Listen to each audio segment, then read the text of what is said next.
Snowdrop and Seven Little Dwarfs. Once upon a time, there was a little princess called Snowdrop, who had a cruel stepmother who was jealous of her.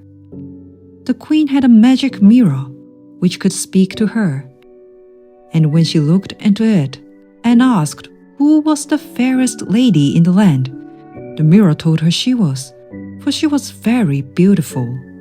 But as Snowdrop grew up, she became still more lovely than her stepmother, and the mirror did not fail to tell the queen this.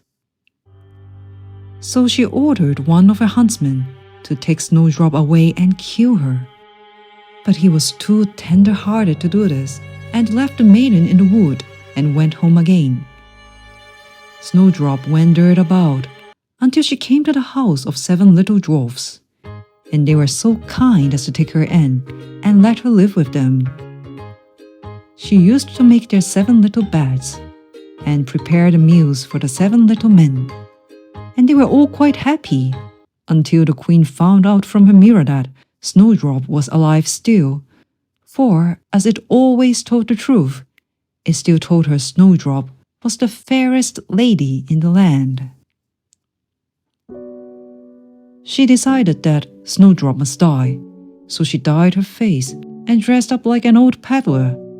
And in this disguise, she went to the home of the 7 dwarfs and called out, "Laces for sale!" Snowdrop peeped out of the window and said, "Good day, mother. What have you to sell?" "Good laces, fine laces, laces of every color." And she held out one that was made of gay silk.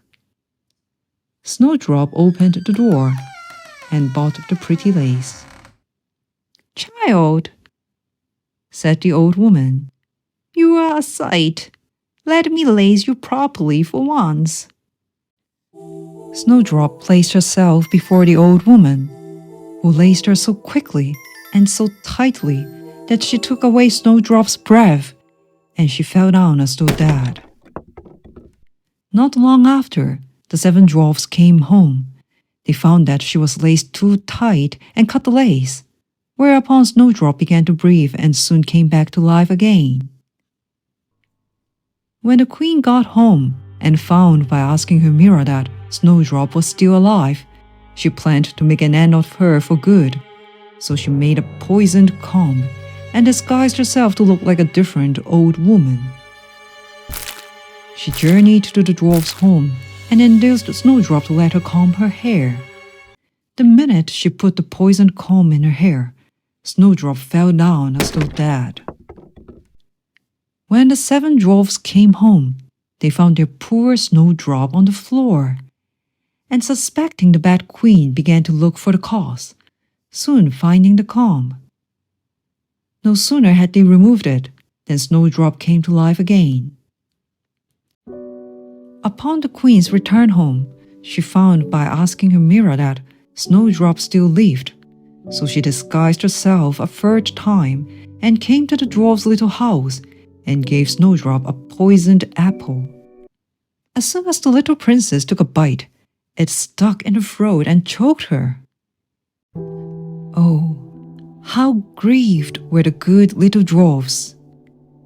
They made a fine glass coffin and put Snowdrop into it and were carrying her away to bury her when they met a prince who fell in love with the little dead maiden and begged the dwarfs to give her to him.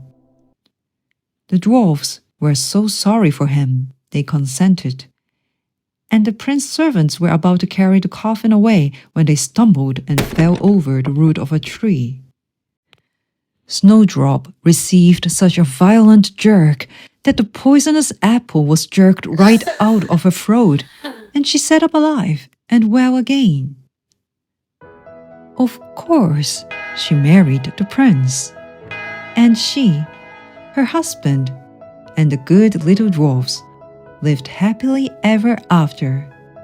But the cruel stepmother came to a bad end, and no one was even sorry for her.